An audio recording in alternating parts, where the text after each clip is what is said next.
Ayun, so nakapag-verify na ako, nakapag-submit na ako ng ID ko at the same time, facial recognition tapos na rin.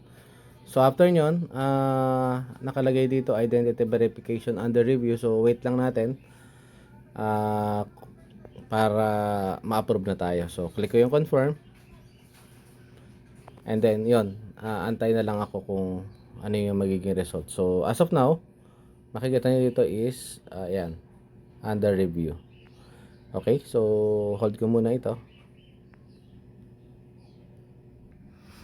So mamaya i-check natin dito sa identification is kung successful na yan.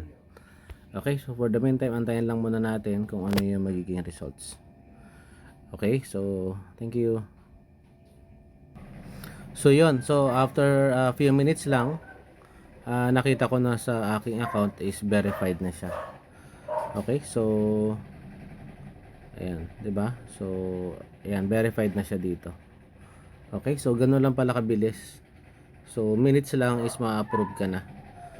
Okay, so ngayon para mas maganda rin ang iyong profile, so pwede mong i-click 'yan para magpalit ng photo mo mismo. Okay? So para pagka nag-transact ka is talagang yung tiwala ng mga magiging transaction mo dito ay yun is okay.